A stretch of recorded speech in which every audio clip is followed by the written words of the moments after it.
Meus queridos, paz de Cristo, seja bem-vindo a mais um vídeo no canal Crescendo pela Palavra. Eu sou o pastor Gilson Paulo e é uma alegria, uma honra tê-lo comigo aqui nesse vídeo, nesse canal, por esse meio de comunicação. Portanto, a Deus seja a glória e a tua vida seja abençoada. Ressalto aqui que nesse vídeo nós analisaremos a lição de número 2 da revista publicada pela editora Central Gospel, Restaurando a Visão Familiar. E nessa aula 2, na segunda aula do trimestre, veremos aqui em rápidas palavras sobre os cônjuges e a sexualidade, essa vida sexual no ambiente conjugal, como a Bíblia trata desse assunto e como nós devemos, portanto, pautar a nossa vida íntima à luz da palavra de Deus. Antes aqui de avançar nesse assunto, quero mais uma vez aqui ressaltar a minha alegria em tê-lo conosco e te pedir para você curtir, comentar, compartilhar, acionar o sininho e também, é claro, se inscrever no canal Crescendo pela Palavra. Aí está na sua tela o meu endereço, pastor Gilson Paulo Oficial, e junto com isso também vem a reboque a minha agenda Pix, né? É meu telefone de contato, 21 98477 8523, 21 98477 8523, que serve para fazermos um contato. Caso você queira na sua igreja alguma palestra, minha participação em alguma área, é só entrar em contato. Mas se Deus te tocou também para abençoar a minha vida e investir no canal, aí segue também a minha chave Pix, tá? Porque lembrando que o objetivo desse Pix é duplo. O primeiro, investir no canal. Eu preciso urgentemente que comprar alguns equipamentos para aprimorar a minha transmissão para você. E a segunda questão é abençoar minha vida, enfim, uma semeadura em terra boa, e com certeza Deus vai te honrar, vai te abençoar e você vai prosperar em nome do Senhor. A Bíblia diz que não se pode atar a boca do boi que debulha. Todo obreiro é digno do seu salário, ou seja, da sua recompensa. Então não há nada de mais nisso, é uma questão bíblica que você pode investir em quem você bem quiser, de acordo com a inspiração de Deus no teu coração, em nome de Jesus. Maravilha? Então vamos aqui seguir para comentarmos essa lição. E antes de comentar a lição de número 2, que está aí na sua tela, os cônjuges e a sexualidade, eu quero chamar a sua atenção aqui, antes disso, para essa palestra que eu ministrei em parceria com o pastor Edivanei Fernandes, responsável pelo Crente Docente, sobre o tema Os Desafios da Família na Pós-Modernidade. Os desafios da família na pós-modernidade. Essa palestra eu comento quase 5 horas sobre o assunto em 4 vertentes. Uma sobre o que é ética cristã, a segunda, o que é pós-modernidade, a terceira, família à luz da Bíblia, e a quarta, os desafios da família nos dias de hoje. E além disso, o pastor Divanei Fernandes fez uma abordagem sobre as 13 lições do trimestre, uma abordagem pedagógica, didática, além de muitas dicas, bem como também de acesso a material como PDF, e, enfim, dicas diversas. Enfim, são quase 5 horas de palestra que você pode assistir de modo fragmentado. São vários vídeos que você vai assistir de acordo com a sua disponibilidade. Para acessar, é só clicar aí embaixo na descrição do vídeo, nesse link, você será remetido a uma plataforma e faça seu cadastro e participe, né? Você pode pagar, investir R$ 29,90 de uma única vez ou parcelar em 6 vezes de R$ 5,51. Portanto, não tem a ver com dinheiro, mas sim com aprendizado. Maravilha? Então vamos lá tratar da lição de número 2 a partir de agora, em nome do Senhor.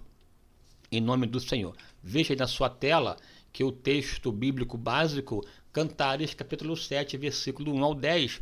Lembrando que o livro de Cantares, de fato, é esse livro que Salomão escreveu para a Sunamita, numa demonstração de amor recíproco, e que esse amor, inclusive, marcado por várias etapas, namoro, noivado e casamento, se manifesta as questões atreladas sobre a vida íntima. É um livro poético, portanto carrega uma linguagem sentimental, metafórica, simbólica, com muitas metáforas, mas é um livro em que Salomão escreve na sua, digamos assim, jovialidade, amando, querendo ficar, enfim, se envolvido emocionalmente com Sunamita, e ele descreve questões tipicamente de uma vida a dois, né? E por conta disso, até muitos veem nesse livro um tom assim inadequado por conta de maneira como se trata da vida sexual, mas na verdade, para além das discussões, dos questionamentos, enfim, ele faz parte do cânon sagrado e serve, portanto, para nós de referência. E aqui veremos não sobre o livro em si, não é uma expressão sobre o livro de Cantares, mas pensar na temática vida sexual no casamento, tá? Tanto que tem aí o texto áureo, que é o texto de Paulo, quando escreveu sua carta aos Coríntios, a primeira carta dele, que consta no cânon, 1 aos Coríntios, capítulo 7, versículo 3, em que Paulo está versando, tratando sobre a vida a dois. Dentre N questões, ele trata também sobre a questão do sexo e afirma: o marido pague à mulher a devida benevolência, e da mesma sorte a mulher ao marido. Veja aqui que Paulo usa duas palavras interessantes: o pagar, como se fosse de verdade uma obrigação, um dever dos cônjuges, tanto dele quanto dela, e esse pagar ele chama de benevolência, portanto não de malevolência, já partindo da premissa de que a vida conjugal no âmbito do sexo tem que ser uma benevolência, não uma malevolência, e é nessa linha que vou tratar com você a partir de agora, né?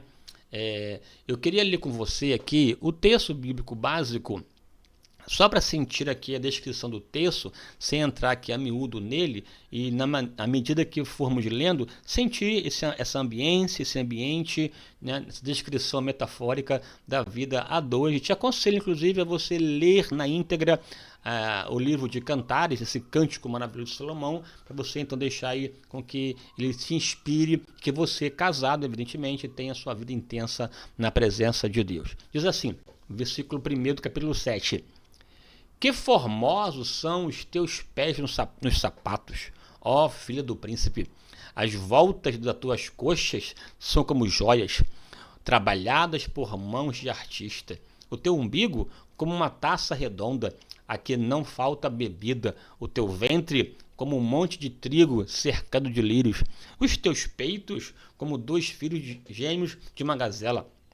O teu pescoço como a torre de marfim, os teus olhos como os viveiros de Esbom, junto à porta de Bet-Rabim, o teu nariz como a torre do Líbano que olha para Damasco.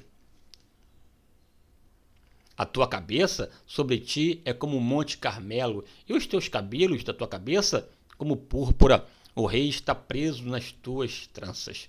Quão formosa e quão aprazível és, ó amor em delícias. A tua estatura é semelhante à palmeira, e os teus peitos aos cachos de uva. Dizia eu, subirei à palmeira, pegarei os seus ramos, e então os teus peitos serão como os cachos de vige, e o cheiro da sua respiração como os das maçãs.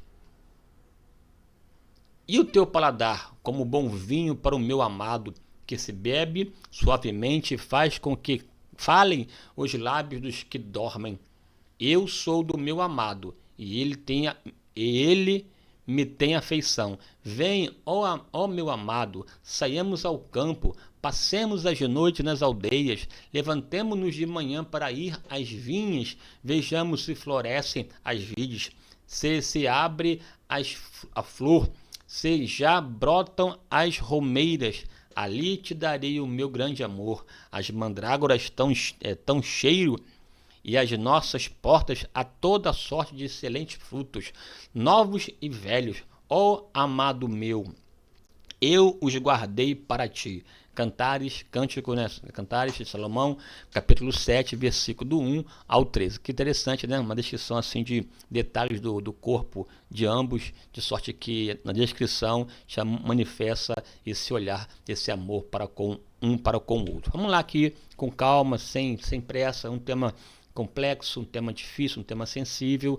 um tema marcado por tabu, e a minha oração aqui é que eu consiga transmitir a seriedade do assunto sem perder com isso o prazer que ele nos remete. É com responsabilidade, com equilíbrio, maturidade, mas sem a pecha da proibição, sem a pecha do tabu, tratar biblicamente, seguramente, sem ser jocoso, mas também sem ser um puritano e, portanto, uma pessoa incapaz de tratar sobre esse assunto de modo respeitoso e de modo bíblico, né? Então aqui, para tanto, é fundamental tratar aí desses objetivos que a revista já traz para nós, como sempre, tríplice. O primeiro, saber que o sexo é uma bênção de Deus. Aqui é importante você já começar a descortinar essa compreensão, que o sexo no casamento, que o sexo na vida do casal é uma bênção, Se é bênção, carrega prazer, carrega alegria, carrega gozo, carrega satisfação,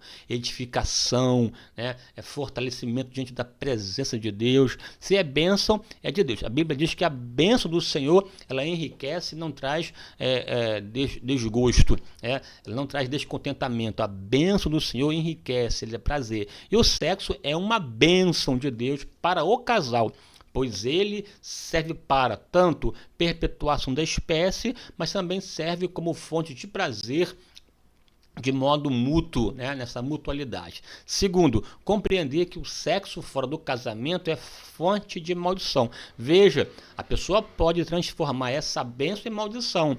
Quando, pastor? Quando a pessoa pratica o ato sexual fora do casamento. Ou no casamento de maneira inadequada, né? E sobretudo fora do casamento. Entender que no relacionamento conjugal, veja aqui a ênfase, é preciso tratar, sobretudo, o outro com respeito, honra, dignidade e amor. Não se pode fazer também de qualquer maneira, porque é fundamental que o casamento seja venerado e que tenhamos um leito sem mácula. Vamos aqui por parte, né? Na palavra aqui introdutória, aqui eu fiz questão de salientar, de demonstrar que o diabo é especialista em deturpar as verdades de Deus em mentira e tentar pintar as mentiras como se fossem verdade. O diabo tenta transformar as bênçãos em maldições, as bênçãos de Deus em maldições. Ele deturpa, distorce, né? Muda a verdade em mentiras e também mentiras em verdade. Até que eu brinco, né, assim, que eu sou uma pessoa de um viés político de direita e conservador. Quem se assemelha muito ao diabo é a ideologia da esquerda, que é uma ideologia marxista, é uma ideologia comunista, que não, portanto, ateísta, que não se alinha, se vincula aos princípios cristãos. Um cristão de verdade jamais apoiaria princípios ideológicos comunistas, marxistas ou socialistas que não expressam uma vida plena em Deus, até porque, segundo o próprio fundador, a religião é o ópio do povo. E pode perceber que qualquer pensamento esquerdista tem na sua bojo, na sua ênfase, essa negação dos princípios cristãos. Mas aqui é uma outra ideia para uma outra questão, né? O diabo, ele deturpa a verdade em mentiras. Por exemplo, a riqueza é do diabo. Aí as pessoas negam a riqueza, toda uma política, toda uma teologia que desenvolve negando essa vida material. Enquanto que a Bíblia diz que do Senhor é o ouro e a prata. Tem trocentos homens na Bíblia de Deus que foram ricos. Os reis de Israel, José de Arimateia, uma gama enorme de pessoas que desfrutaram de uma vida bem sucedida, de muitas posses. Portanto, o problema, né, não é a riqueza. O próprio Adão no Éden vivia de modo rico. Imagina, tinha acesso às riquezas da terra. Somente uma árvore não podia comer. Os demais, livre. Então, com toda a exuberância, riqueza que marcavam a vida no Éden. Então, a riqueza em si não é um mal. O problema é como as pessoas lidam com ela. É a maneira como as pessoas a colocam no coração. Aí tem toda uma palavra que, se inclusive se quiser que eu trate aqui sobre a prosperidade à luz da Bíblia, é só escrever no rodapé, solicitar aqui ao tempo adequado, eu posso tratar aqui, versar sobre essa questão da prosperidade, evitando as distorções da tal teologia da prosperidade sem pé sem cabeça, e tratar do assunto à luz da Bíblia e mostrar que não é pecado ser rico, tá? Não é pecado ser rico, como também não é virtude ser pobre. Tem muitos pobres que vão para o inferno e muitos ricos que vão para o céu. Então não é assim a riqueza em si que é a causa disso. Porém, o diabo, de fato, distorce a riqueza do diabo. A política do mal nega a participação política, o que é um ledo engano. Há trocentos textos que nos remetem a uma preocupação com aqui e agora. Essa dimensão nossa sensível, nessa horizontal, demanda participação. Não se pode esconder uma cidade edificada sobre o monte, que a nossa luz brilhe diante dos homens. Onde estão os homens? Estão no judiciário, no legislativo, executivo, na economia, na educação, na comunicação, nos governos, nas artes, nos entretenimentos. Onde tem homem, devemos brilhar como astro de luz, né? Aí você vai, mas a política do diabo acaba negando. A televisão do diabo também nega. Servir a Deus é uma ignorância, ou para ignorante. Casamento é prisão, sexo é do diabo. Então, se veja, são uma gama enorme de distorções que aqui daria, por si só, tratar aqui alguns vídeos nessa linha. O foco, porém, aqui é sobre o sexo, perdão, é sobre o sexo. Perdão, é sobre o sexo. O apetite sexual é fruto do ato criativo de Deus. O apetite sexual é fruto do ato criativo de Deus. Perdão mais uma vez, alguma coisa que está aqui no estúdio que eu tenho que ver aqui. A política é um ato criativo de Deus. A pessoa nasce com essa predisposição, com esse ímpeto, com essa inclinação, o desejo, a fome, a prática de uma vida sexual. Essa vida, né, a nossa libido se desenvolve do ponto de vista biológico, não tem nada de mais nisso. Quando Deus, inclusive, criou Adão e Eva, os abençoou dizendo: multiplicai-vos e enchei a terra. Antes de multiplicar e encher a terra, Deus deixou a sua bênção. A sua bênção, como sendo um elemento capacitante para que a multiplicação e o crescimento acontecessem, né? De sorte que é nítido que Deus não teve nenhum tipo de constrangimento de tratar da vida sexual. E esse apetite é natural, como tem apetite para, né, para comer, se alimentar, e bem como também o sono, são elementos eminentemente biológicos, portanto não tem nenhuma pecha negativa. O apetite em si é saudável. Agora, como você vai se alimentar, que tipo de prato, quais os instrumentos e tal, aí são outras questões, né? O apetite em si não é mal. O mal é o tipo de comida que a pessoa ingere, que pode provocar obesidade, diabetes e por aí vai, problema mil por conta da questão do alimento, né? Há quem diga que nós somos o que comemos. Outros dizem que nós somos o que vestimos, outros dizem que nós somos o que fazemos. O fato é que essa vida biológica, emocional, psicológica, espiritual, de fato vão nos constituindo enquanto seres, né? Enquanto ser. Enfim, mas o fato é que Deus não tem problema com o sexo e esse apetite é natural, é de Deus. Deus dotou o homem desse poder. Portanto, uma bênção e deve ser praticado o sexo sem culpa e sem neuroses. Sem culpa e sem neuroses. Quando ele é praticado de modo equivocado, ele gera culpa, porque é pecado, e automaticamente traz questões de neuroses, de perturbações na alma, que vão enfermiçando e adoecendo. O prazer deve caracterizá-lo, aqui é importante. Sexo é vinculado ao prazer. Quando a prática sexual vai de encontro a propósito do prazer, não é sexo, né? É aberração, qualquer outra coisa menos de fato sexo, porque o sexo em si demanda a ideia da benevolência, a ideia do prazer. Sexo é, inclusive, bom para a saúde. Sexo é bom para a saúde. Quem o pratica regularmente alcança, primeiro, aumenta o rendimento profissional, diminui os riscos de hipertensão, diminui dores, porque libera endorfina, que esse é o analgésico natural que o corpo produz. Portanto, quem pratica sexo até sente alívio de determinadas dores, fortalece o sistema imunológico, porque ele produz até anticorpo natural e que, na verdade, até ajuda no processo de imunidade do indivíduo. Aumenta a autoestima, a pessoa se sente bem, se sente alegre. Melhora a pele, porque produz estrogênio, bem como testosterona e outros hormônios ligados ao brilho e à textura da pele e dos cabelos. Fazer sexo faz bem, viu? Dorme melhor, Porque os neurotransmissores agem no organismo com regularidade. É menos estressada a pessoa que pratica tem uma vida sexual regular, pois reduz o cortisol, que também é um hormônio que faz mal à saúde. Paulo mesmo definiu como devida benevolência. A palavra benevolência, a atitude que expressa afeto e estima em relação ao outro, demonstração de bondade e altruísmo. Isso prova que o sexo faz bem ao coração. Então, veja, aqui na fala inicial é para mostrar os benefícios do sexo, dessa vida sexual, que Deus potencializou o homem com essa capacidade, ordenou a multiplicar e encher a terra, abençoou dizendo, né? Então deixou a bênção portanto, um bem que Deus deixou, o diabo tentou e conseguiu de uma forma deturpá-lo e a partir dele escravizar muitas pessoas, né? Vamos lá aqui. A prática sexual segundo as escrituras. Aqui reforço e reafirmo que nós somos cristãos, e enquanto cristãos que somos, a nossa vida como um todo ela é pautada à luz das escrituras, inclusive também na parte sexual.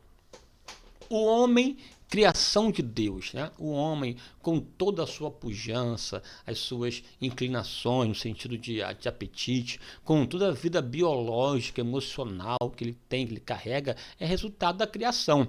Criado com capacidade, inclusive, de perpetuação da espécie. Aí vem a ordem multiplicar, não é um pedido, é uma ordem multiplicar e encher a terra.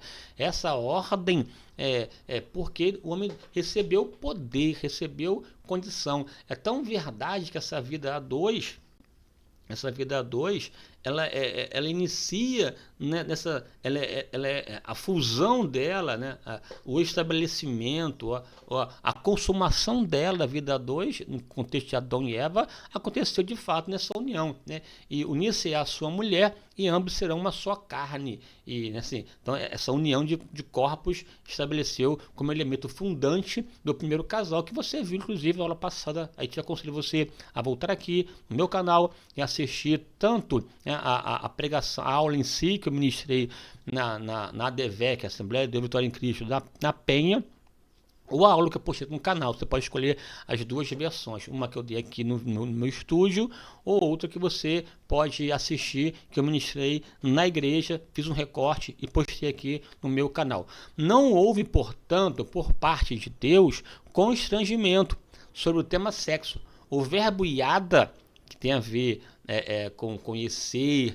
experimentar, ter intimidade, conheceu, pois, Adão Eva, e conheceu Eucana Ana, né? E conheceu Caim, a sua mulher. Esse conhecer, no contexto ali, que é o verbo iada, tem a ver com intimidade. É usado, inclusive, para ato sexual, e reconheceu Adão, Eva, conheceu Caim, a sua mulher, e conheceu Eucana, Ana. Se conhecer é ter intimidade, deitou, coabitou, né? Coabitar, portanto, intimidade sexual. É o mesmo verbo usado para Deus, lá no texto de Oséias 6,3, conheçamos o Senhor, esforcemos-nos em conhecê-lo, porque assim como o sol nasce, ele aparecerá e virá para vós como chuva seródia que rega toda a terra. Esse conhecimento de Deus é um conhecimento experimental, vivencial, de intimidade, de approach, né? Porque esse conhecimento conjugal é tão íntimo que só cabem aos dois, a ele e ela, nessa relação também tão próxima do Deus, que é o marido, e Israel, a esposa, ou no caso aqui agora a igreja, que se envolve, se relaciona intrinsecamente com esse Deus ao ponto de ter intimidade profunda. E portanto essa relação de intimidade sexual até simboliza, retrata o desejo de Deus de ter uma vida íntima conosco, né? Esse conhecimento profundo. E Deus os abençoou e disse-lhe: frutificai, multiplicai e vos enchei a terra. Que bênção. Vamos aqui avançar. Você pode ver que essa relação de approach, de conhecimento, é tão forte como o próprio Isaac encontrou-se com Rebeca depois do encontro que ele teve com ela, quando foi lá Eliezer a buscar lá em Harã e a trouxe, quando ele a viu, enfim, esse encontro foi tão marcante que provocou até uma consolação para Isaac. Olha aqui que está no texto aí na sua tela. Isaac, pós oração, levantou os olhos e avistou Rebeca ao longe. ela perguntou ao servo a respeito do jovem que a olhava e caminhava ao seu encontro. Este é o meu senhor, este é o meu senhor. Então, depois de apresentados, Isaac trouxe-a para a tenda da sua mãe, Sara, e tomou a Rebeca, e foi-lhe por mulher, e amou-a. Assim Isaac foi consolado depois da morte da sua mãe. Foi tão prazeroso que superou inclusive a perda da mãe. Veja que nessa relação de casamento de Isaac com Rebeca, nesse prazer que ambos tiveram naquele momento maravilhoso de casamento e intimidade profunda, foi tão prazeroso que a partir disso aí ele foi consolado da perda da sua mãe, né? E perder a mãe, sua mãe Sara, e agora consolado por essa vida conjugal, portanto é uma benção, uma benção. Veja aqui que, biblicamente falando, não tem nenhum mal nisso, né? É uma união física, emocional do casal e também espiritual. O sexo não é um aproveitamento do outro. Já estou já colocando aqui a sementezinha para demonstrar as perversidades dessa prática. Sexo não é um aproveitamento, vou aproveitar, vou tirar proveito, essa postura egoísta, demoníaca, pecaminosa, né, em que a pessoa busca satisfação somente de si, e nesse desejo pecaminoso da autossatisfação e de ignorar as pessoas, nesse desejo da satisfação pecaminosa, né, ou de egoísta, aqui é a palavra, um desejo egoísta de ser, as pessoas podem transformar pessoas em coisas, em máquinas de carne, e por conta disso não pensar nas consequências e na maneira como o outro está envolvido no processo. E enquanto egoísta, não importa se é a máquina ou se é a pessoa, ele ignora, vilipendia e tira proveitos, né? Proveitos. Ter vantagem ou usar alguém ao seu bel prazer. É doloroso, inclusive, saber que alguém se deita com uma pessoa sem ao menos saber o próprio nome, como se fosse numa relação próxima e de um estágio tão deprimente, tão perverso de possessão e de utilização, de coisificação do outro, que de fato manifesta um comportamento pecaminoso, porque a essência do pecado tem essa marca, a marca do egoísmo, do egoísmo, a marca da altivez soberba e a marca da dúvida. A dúvida, a soberba e o egoísmo são elementos que se fundem na prática pecaminosa. A pessoa duvida da palavra de Deus, acaba tendo movida pela sua arrogância, acaba então botando em prática o desejo e se vê que é prazerosa à vista, que é agradável ao paladar, toma e come sem perceber dos efeitos danosos da vida pecaminosa.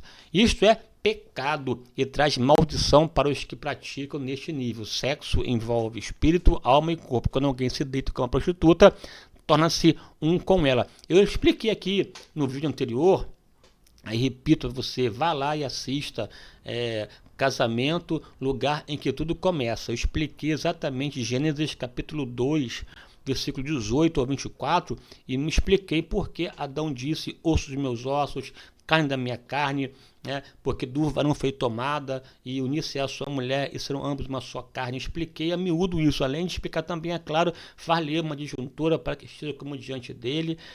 Enfim, são questões da primeira aula. Então vá lá, assista, você vai ver que essa união de corpos aqui não é só de corpos, é uma união física, emocional e espiritual. Em 1 Coríntios capítulo 6, pode ver, o texto se remete ao corpo. E Paulo afirma que esse corpo agora não é mais nosso, porque Jesus o comprou com preço precioso. E por comprar agora, ele tem um direito sobre ele. E por conta disso, deu algumas ordens. Primeiro, esse corpo agora não pode mais ser apresentado ao pecado, à prostituição, mas sim para a glória de Deus. Segundo, esse corpo é templo do Espírito Santo. Terceiro, esse corpo é membro do corpo de Cristo. Portanto, vinculou o corpo a Deus, que o comprou, a Jesus, que o insere no corpo de Cristo, e ao Espírito Santo enquanto templo Ainda conclui, se a pessoa se deita com uma prostituta, se torna prostituto, porque ambos serão uma só carne. Portanto, o sexo vincula, atrela, amarra, né? É aquela relação do pendrive aplicado, né? Conectado à CPU, aí uma vez aplicado, não tem jeito que um vai para o outro. Se for vírus vai, se for bênção vai, é porque é uma união de corpos que une as almas, uma união de corpos que une as almas das pessoas. É tão forte esse vínculo que a ciência já afirma que um casal que tem uma vida sexual ativa e saudável, eles estão propensos a superar os problemas e manter a relação. Da mesma forma, um casal que não tem uma vida sexual ativa são frágeis e podem se separar por qualquer motivo. Daí a importância de uma vida saudável do ponto de vista sexual, beleza? A prática sexual e seus desvios, né? Desvios. Veja aqui, ó. Primeiro, a prostituição e seus males. Ó. Estamos na era da erotização.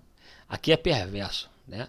Essa era da erotização, do libera geral, inclusive o próprio Marcuse, que é um que defendeu o Eros e a civilização, ele escreveu um livro sobre o Eros e a civilização.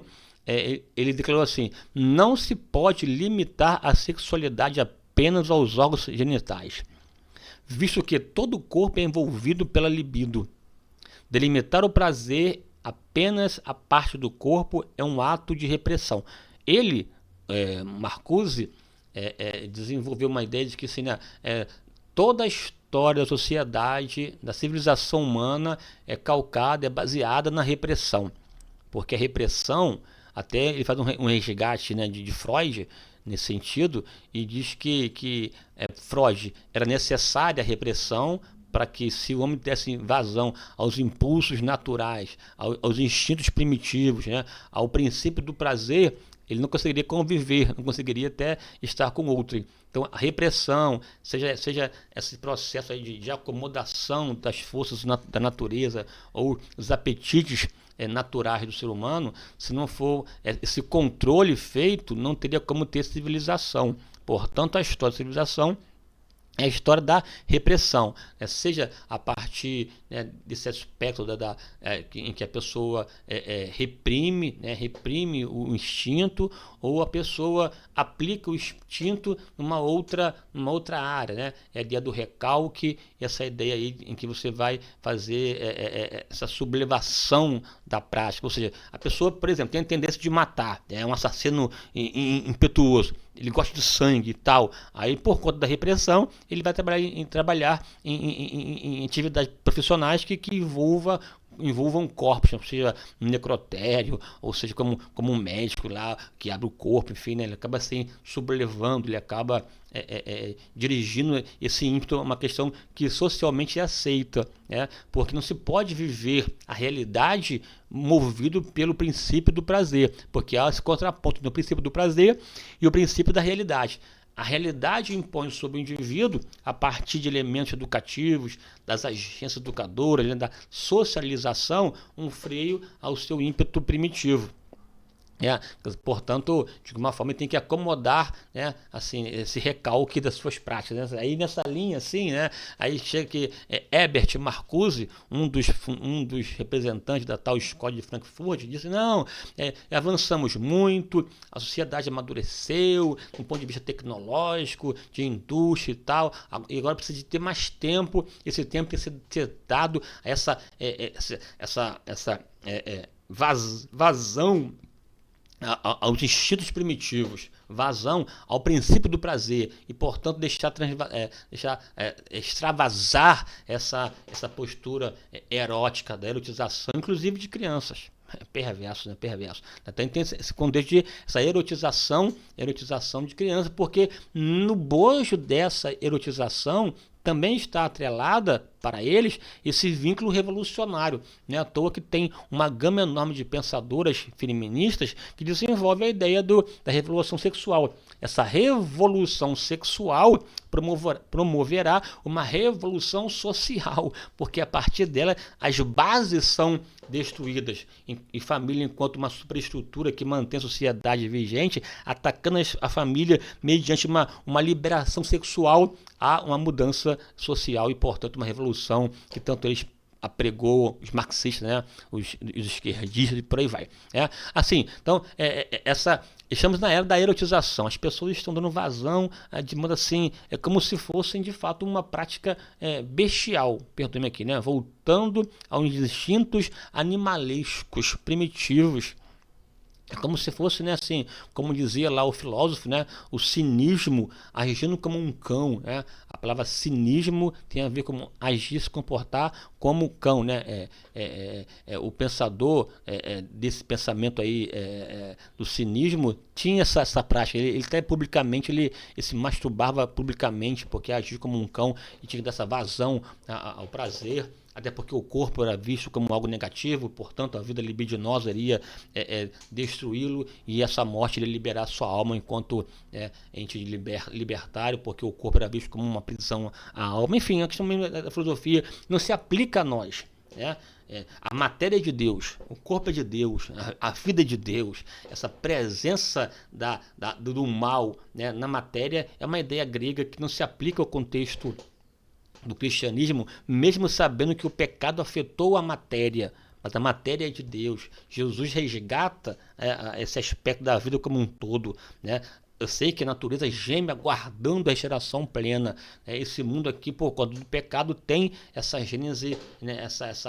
essa veia distorcida, influenciada pelo pecado, bem como também por ação do inimigo que usurpou esse poder. Portanto, esse mundo jaz no maligno, e esse mundo é mau na sua postura de sistema, sistêmica. Mas a matéria, o mundo, a matéria, não. A matéria pode ser e deve ser de Deus, né? Do Senhor é a terra, nós somos de Deus, e portanto Deus está presente também na questão do corpo, né? Inclusive esse corpo que ressuscitará. A ressurreição não é da alma, nem do espírito, é do corpo. Uma postura, inclusive, contrária ao pensamento filosófico da Grécia Antiga. Você vê depois lá, Coríntios, capítulo 15, em que Paulo vai explicar que a ressurreição do corpo é fundamental, porque se não houvesse ressurreição, Jesus não teria ressuscitado. E se Jesus não tivesse ressuscitado, vã ser a nossa fé, a nossa pregação. Então, aqui esse princípio do prazer em contraponto ao princípio da realidade. E nessa ideia aqui, o princípio do prazer está crescendo. As pessoas estão praticando o sexo, né, essa vida libidinosa desenfreada. E o homem sem freio se torna insaciável. E essa insaciedade desse homem perverso, pervertido, né, vai de encontro à palavra de Deus. A gente percebe então essa banalização do sexo, o sexo feito de modo tão vilipendioso, tão destrutivo, tão funesto, tão nefasto, tão perverso, que temos que parar e pensar. O sexo, tem sido motivo de escravização para muitos, seja por questões emocionais, espirituais ou questões econômicas. Aí entra a prostituição, a porneia, essa prostituição, essa porneia que envolve todas as práticas pecaminosas, né, deturpadas, porneia como um todo. A porneia, esse conjunto da prostituição, tem vários elementos. Tem o elemento do adultério, da fornicação, da masturbação, enfim, do casamento, da poligamia, bigamia, poliginia, poliandria. São elementos constitutivos do conjunto chamado porneia, chamado prostituição. Vamos aqui avançar aqui, né? Aí que tem aqui, ó, fornicação é a prática sexual fora do casamento. De pessoas solteiras que praticam o sexo antes do casamento, fora do casamento. Portanto, não tem mais a preocupação de se guardar para um marido, as pessoas, e vice-versa, né, para a esposa, aí a tal virgindade hoje está banalizada. As pessoas querem casar mais tarde, com uma vida já organizada, 30, 35, 40, mas no entanto não se guardam, né? E tem uma vida sexual ativa. E tem vários homens e várias mulheres. As mulheres hoje também se deitando por qualquer motivo, uma situação complicada. Não só a juventude, mas também na juventude. Hoje está vivendo uma juventude desenfreada. E isso não só do ponto de vista religioso, cristão, até do ponto de vista da moralidade. Muitos sociólogos, até ateus, já desenvolvem a ideia do chamado esvaziamento moral, né? O princípio da moralidade, do respeito, da autoridade, né? Dos valores da vida, da dignidade humana, atacados. Hoje as pessoas crescem sem freios, sem limites. Limites esses que nem em casa não são colocados. Então, cria-se uma geração de pessoas sem limites. Aí você tem no contexto entre a juventude essa prática da fornicação desenfreada. E a pessoa comete a fornicação, né, o sexo antes do casamento, né, e continua como se fosse tudo normal. Tem uma vida ativa na igreja, canta, prega, participa do louvor e tal. É como se tivesse, deixa a vida me levar, a vida leva eu, tocando barco e tal, e uma vida profana do ponto de vista da fornicação. Deus está vendo. Não pense você que Deus brinca com o pecado. Deus não se associa ao pecado. Deus não aprova o pecado. O próprio Jesus teve que morrer na cruz para nos livrar do poder e da culpa do pecado. E uma vez nos libertando, nos livrar dele e a nossa vida em santidade. Não é brincadeira não. A alma que pecar, essa morrerá. Não se pode brincar com ele. O pecado não tem mais domínio sobre nós. Estamos mortos para o pecado. Estamos livres da lei e devemos, portanto, andar no Espírito. Capítulo 6 de Romanos, estamos mortos em Cristo para o pecado. Capítulo 7, estamos livres da lei, salvação pela graça. E no 8, somos chamados e devemos andar e viver no Espírito. Porque, portanto, agora, nenhuma condenação há para os que estão em Cristo Jesus. E você pode afirmar que não andam segundo a carne, mas segundo o Espírito. Uma nova proposta de vida na presença de Deus. Além da fornicação, tem a prática também homossexual, né? Aqui as pessoas não gostam mais do termo homossexualismo, porque, não, a própria ONU, né, já mudou esse nome e tal, não se usa mais o termo, a Organização Mundial da Saúde usa o termo homossexualidade, porque o homossexualismo dá uma ideia de doença e uma ideia de, né, assim, de psicopatia, não, deixa eu ver aqui o termo técnico, né? Patológica. Não, homossexualismo, esse ismo aí tem a ver com doutrina, com ensinamento. É a doutrina que ensina normal a união de pessoas do mesmo sexo. Então, o homo, esse prefixo, o sexo, né, que tem a ver com radical, e esse ismo, um sufixo. Então, a palavra toda tem a ver com uma doutrina que defende, que apregoa a normalidade da vida sexual entre pessoas do mesmo sexo, né? Então, aí só que o termo homossexualidade, o que está em jogo é que, não, isso é uma questão que a pessoa nasce, né? Esse sufixo idade tem a ver com essa natureza, né? Só que assim, cá para nós, a ciência já houve, pode pesquisar aí, houve uma pesquisa forte em Harvard, em que quase meio milhão de DNA foram mapeados, né?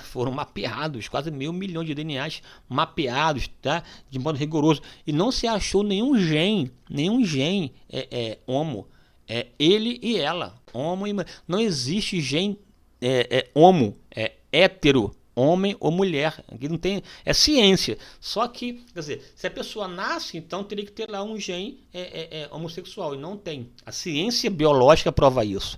A ciência prova que é XY, ponto. Aí o que as pessoas estão agora passando a dizer? O que era, não, a ciência, somos iluministas, a ciência. Hoje, quer dizer, a ciência é aceita quando satisfaz, quando não, esquece ciência, porque tem outras questões. Tem a questão também sociológica, as pessoas aprendem a ser homem, aprendem a ser mulher, é o meio social que estabelece esse gênero, não tem a ver mais com o sexo. Aí começa a justificar, mas à luz da Bíblia, a prática homossexual é pecado. À luz da Bíblia. né? Assim, à luz da Bíblia. Assim, eu sou muito tranquilo em relação a isso. A pessoa adulta tem a liberdade de fazer da sua vida o que bem entender. Ah, enfim, não tem, meu, assim, é dele, faz o que ele quiser. Agora, o que não se pode fazer aqui, assim, é impedir com que alguém contrário se manifeste. Segundo, inculcar essas questões a outrem, isso tentar botar uma mordaça nas pessoas, aí falta de liberdade, aí tem a ver com democracia, com questões, né, mil. Outra coisa é tratar nas questões das bases das crianças como se fosse uma verdade, uma normalidade, entende? Aqui que é a questão, porque hoje em dia a questão não está entre os gays, a questão está entre os ativistas, né? Ativistas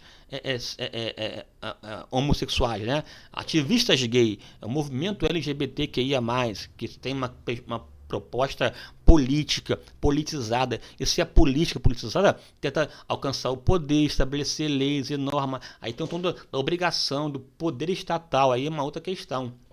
Aqui, entende, né? É uma outra esfera, que aí é preciso dizer o que a pessoa sente, porque no Estado democrático de direito, a liberdade. O que não posso, ninguém pode, afetar as pessoas, né?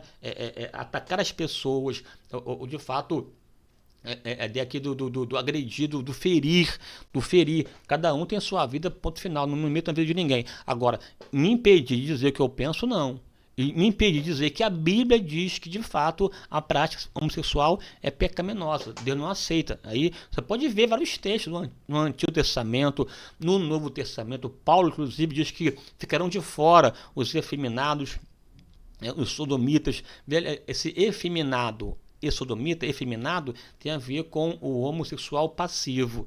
E o sodomita, homossexual ativo, que na verdade, são até dois termos gregos interessantes, né? Que é o termo grego arsenokoites, que é o arsen, é o viril no coito, na cama, e tem lá o malakoi. O malakoi é aquele que é sensível como a seda.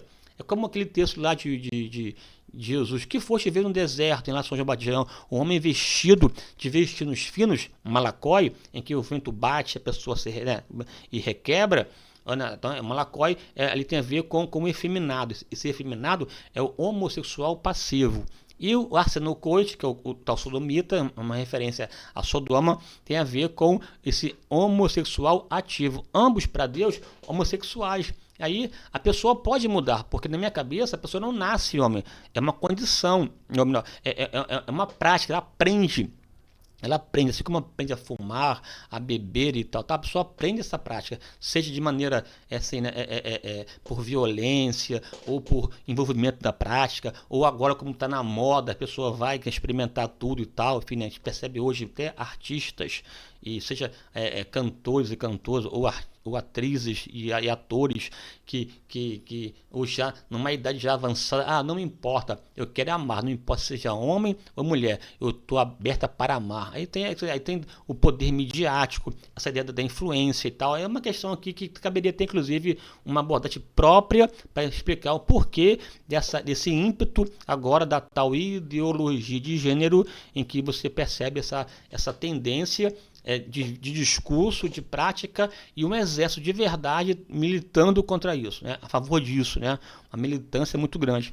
Então aqui minha posição de respeito, minha posição aqui, né, é de que não sou homofóbico, não tenho interesse algum de eliminar ninguém nessa prática, cada um tem a sua vida particular, sua vida privada. O que eu me levanto, vou de encontro, é quando isso se torna uma questão legal, uma questão obrigatória e que envolve, sobretudo, questões no âmbito escolar. Eu sou pessoa da área da educação, milito nessa área já há muitos anos, eu sei muito bem o que estou falando, que de fato há a ideia de implementação nisso no contexto escolar, né? Tem até um livro interessante que aconselho você ler, Quem Controla a Escola Governa o Mundo, e nesse livro está lá colocado, né? A grande batalha do século XXI acontece na escola, nas escolas porque as pessoas não querem mais mudar a nossa cabeça, nós de 30, 40, 50 anos, não. Agora, nas criancinhas, nessa fase de formação, ela não é capaz de entender o que é uma sugestão, o que é uma abordagem, né? Ela não tem essa capacidade de discernimento, aí é perversidade, aí não pode contar com o meu apoio não, viu? Aqui, então, fornicação, homossexualismo, adultério, tanto o fornicário, o homo, o adúltero não entrarão no reino de Deus. Veja que essa questão é séria, né? Enquanto a fornicação é a prática sexual fora do casamento ou antes do casamento, homossexualismo com pessoas do mesmo sexo, o adultério é a prática do sexo fora do casamento, é relação extraconjugal. Não tem também a bênção de Deus. Não tem a bênção de Deus e nem tem um amparo da nossa própria Constituição. A nossa Constituição não prevê, não aceita, inclusive até diz que é crime quando a pessoa casa 2 vezes. Né? Se ela casa daqui, sou casada aqui e casa de novo, do casamento, ela comete crime, né? De acordo com o Código Penal. São leis ordinárias. E também a lei não prevê, né, a família enquanto sendo um homem, a bigamia, e 2 mulheres. Ou 2 homens e uma mulher, né? Não vê, porque, na verdade, família é homem e mulher. Não tem essa questão no texto constitucional, né? É bem verdade que o Supremo, por uma questão pessoal, até por uma usurpação de atividade, né, em 2011 lá reconheceu a união homoafetiva, mas o texto constitucional não abarca isso. Até para poder, de fato, resolver a questão da homoafetividade em termos de casamento, teria que mudar o texto constitucional. E, para tanto, não se dá no Supremo, e sim no Legislativo, no Congresso. Né? O Congresso que altera o texto constitucional a partir das PECs que são aprovadas e tal, e que estabelece essas emendas constitucionais. Enfim, aqui voltando aqui, né, a concubina ou concubino não fazem parte da família e, portanto, não tem a proteção do Estado. Isso à luz da Constituição. Só depois você ler lá artigo 226 da Constituição, você vai avançar, depois ler o Código Penal e o Código Civil, que versam sobre família e a sua Constituição. Há inúmeros projetos de lei tramitando no Congresso, tentando mudar o texto constitucional, mas em tese, no momento, aí se dá. Agora, independentemente da questão, né, do padrão legal, constitucional, nós que professamos uma fé e, portanto, temos liberdade religiosa, o que para nós prevalece é o texto bíblico. E no texto bíblico, tanto, né, assim, é a porneia, tem a ver com pornografia, essa porneia na fornicação, né, essa porneia na prática homossexual, essa porneia manifesta nesse molchóia, que esse molchóia tem a ver com adultério, vida a 2, quem é esse caminho não vai ser bem sucedido, né? Aqui, ó, o problema proveniente do sexo dá-se exatamente em função da sua prática equivocada, quando é realizado fora do casamento e quando simplesmente destina-se à satisfação de impulsos desordenados, né? A prática sexual no casamento. Isso aqui que é a parte que nos interessa, né? A orientação bíblica. Agora que eu estou falando aqui para um ambiente de cristãos, de crentes, né? De casados, né? Casados. Bem, que é um tema sensível, tá? Tem muita gente casada na igreja, cristã, portanto, que não tem uma vida sexual sadia. É uma vida, inclusive, nesse momento de humilhação, de opressão, de pecado, né, de uma vida assim que maltrata. Vamos por parte. O casal não pode defraudar um ou outro. Ponto. Casou, tem que pagar a devida benevolência. O casal não pode se furtar, a não ser por um tempo determinado, com mútuo consentimento. Portanto, o casal pode se afastar para buscar a Deus em oração, jejum, porque o jejum tem a ver com uma renúncia, não se aplica ao prazer. Daí a ideia de que quem está jejuando não se relaciona sexualmente, né? Que prazer e sacrifício, né? Renúncia não se conjugam, né? Então, está jejuando, tem outro propósito. Tal. Não se pode jejuar de modo indeterminado. Sobretudo sem o consentimento. É por um tempo, porque é preciso pagar. Se é pagar, eu não tenho poder sobre o meu próprio corpo. A mulher a tem. E vice-versa. Portanto, cabe ao homem e à mulher pagarem suas contas, né, e não viver no vermelho. Né? O casal não pode defraudar um ou outro. E isso pode ocasionar, inclusive, tentações diabólicas, né? A não ser por razões devocionais. Tá no texto. Há casais que não pagam a tal devida benevolência e eles estão no vermelho. Quais motivos? Porque o casal se furta. Primeiro, por violência. Às vezes o marido é tão brucutu, tão violento, tão grosso, tão indelicado, que pensa que a mulher é um depósito de esperma. Não sabe tratar com delicadeza, com educação, alimentar essa questão ao longo do dia, fazer esse momento prazeroso. Não, aí é como até aquele novela, não me lembro ao certo se era novela assim, em que, né, o José Wilker, um grande ator, representava uma pessoa lá, né, hoje vou te usar, hoje vou te usar. Então, assim, um absurdo, não é assim. Aqui, veja que esse ponto aqui, ele nos remete a uma outra questão de relacionamento e de maneira como enxergar a mulher e vice-versa. A ideia não tem a ver com violência, essa brutalidade ao longo do dia, no trato e no ato em si. O ato em si não busca atentar para as demandas do parceiro, no caso, né, do cônjuge. A pessoa está buscando se satisfazer e não satisfazer o outro. Interessante que nessa prática você deve buscar a satisfação do outro e não de si. É na satisfação do outro que você vai encontrar o seu e vice-versa. A ideia de complementariedade. Fazer o outro, tratar esse como um momento prazeroso. Portanto, demanda carinho e demanda inclusive até higiene. A pessoa nem sequer toma um banho direito, não sabe lavar suas partes íntimas de um modo adequado, né? Assim, aí é uma região que tem bactéria e produz situações que trazem mau cheiro, odor, né? Se não tiver uma boa higienização, que não só do momento, mas no cuidado nesse sentido, aí dificulta. É preciso dotar esse momento com perfumes, com aromas, né? Assim, tornar esse ambiente agradável, prazeroso, bons perfumes, boas cores, e de fato fazer do momento um momento agradável, né? E é claro que atentar para o respeito. Tem situações, vida dois, que perdoe-me aqui, tem marido que se alegra em ver a sua esposa deitando com outro homem, e às vezes dentro da igreja.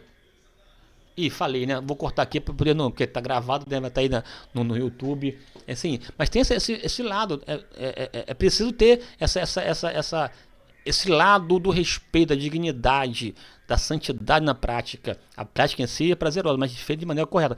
Não pode ser por humilhação. Humilhar as pessoas com posições que fere, que machuca, que agride e que maltrata. Repito aqui, quando é tratado com romantismo, com respeito, com carinho e atentando para as questões de saúde, né, as coisas vão. A falta do apetite sexual pode ser um sintoma, inclusive, de depressão.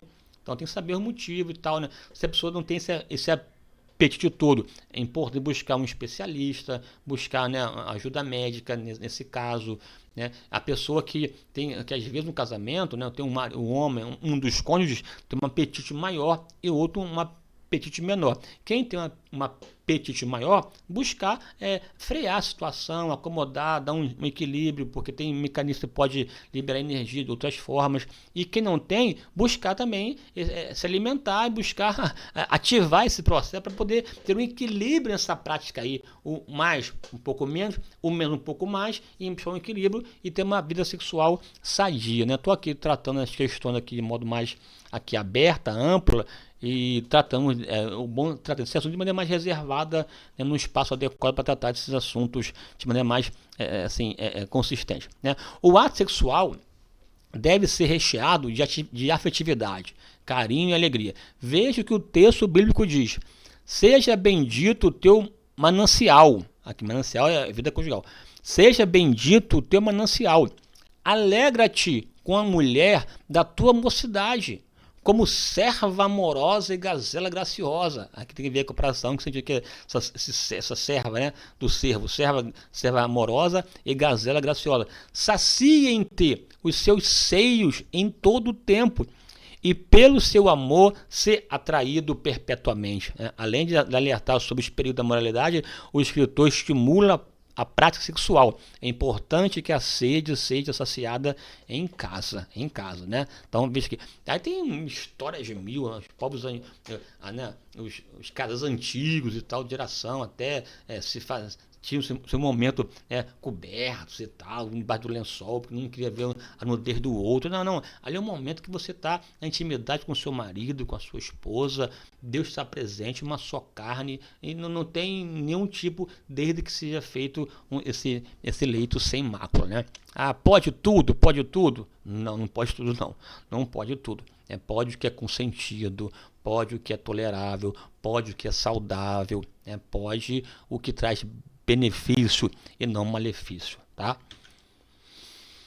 Veja aqui, para fechar essa minha reflexão aqui, né, bem assim, genérica, Cantar de Salomão. Aqui o texto que eu vou ler aqui é ela falando para ele, ela, a sunamita, falando para ele, Salomão. Olha o que ela fala para ele. Tuas carícias são melhores do que o vinho. Tuas carícias, toques, né? Toque e tal. Tocando nessa região aí, de fato, né? Sensíveis da mulher, em que desenvolve, de fato, esses pontos, de fato, né? Sensíveis. Enfim, tem que saber aonde sua esposa gosta de ser tocada, essa parte de intimidade, essa região, né? Erógena da sua digníssima e também do seu digníssimo, né? Aqui no caso é ela para ele. Tuas carícias, a forma como ele a tocava, tuas carícias são melhor do que o vinho. Tu és ramalhete, sacolinha, de mirra entre os meus seios. O que seria isso, hein? É com você, né? Tu és ramalhete, de mirra entre os meus seios. Teu nome é como um unguento aromático, cacho de Chipre nas vinhas de Engedi. Nosso leito é verdejante, viçoso, como macieira entre as árvores da floresta. Meu amigo, né? Assento debaixo da tua sombra. Olha só, assento debaixo da tua sombra. E o seu fruto é doce ao meu paladar. O que seria isso? É com você. Ora Deus, ora Deus, meu irmão. Ele pastoreia entre os lírios. Assento debaixo da sua sombra. Seu fruto é doce ao meu paladar. Ele pastoreia entre os lírios. A fragrância do meu jardim o atrai para saborear dos meus deliciosos frutos. Está dizendo aqui, a fragrância do meu jardim, meu corpo, meu ser, minha vida, o atrai para saborear de meus deliciosos frutos.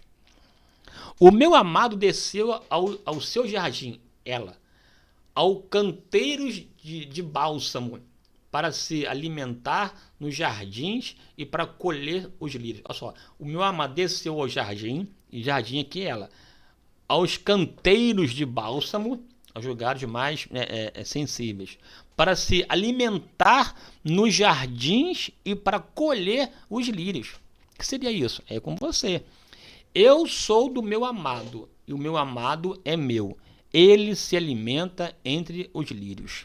Aqui tem a ver com essa intimidade tão assim, direta, né?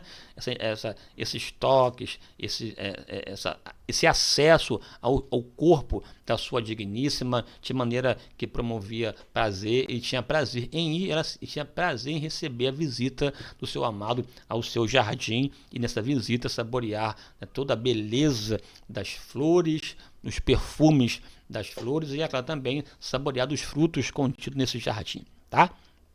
Agora, ele para ela. Ele descreve as partes do corpo inteiro da sunamita.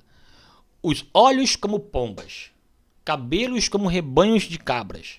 Aqui, claro, que vale entender aqui que o contexto é um contexto rural, é um contexto bucólico, é um contexto da agricultura, né? Portanto, a comparação que ele faz aqui é do seu dia a dia, do seu espaço, né? Olhos como de pombas, cabelos como rebanhos de cabras, dente como rebanho de ovelhas, lábios como fios de púrpuras. O lábio, descrevi os olhos, o cabelo, o dente, os lábios, a leite e mel debaixo da sua língua, né? Debaixo da língua tinha leite e mel. Como ele descobriu isso, né? Um poço de águas vivas que descem do Líbano. Meu irmão, insaciável, uma fonte que jorra. Tu és lírio entre os espinhos, entre as jovens. Tu és jardim fechado.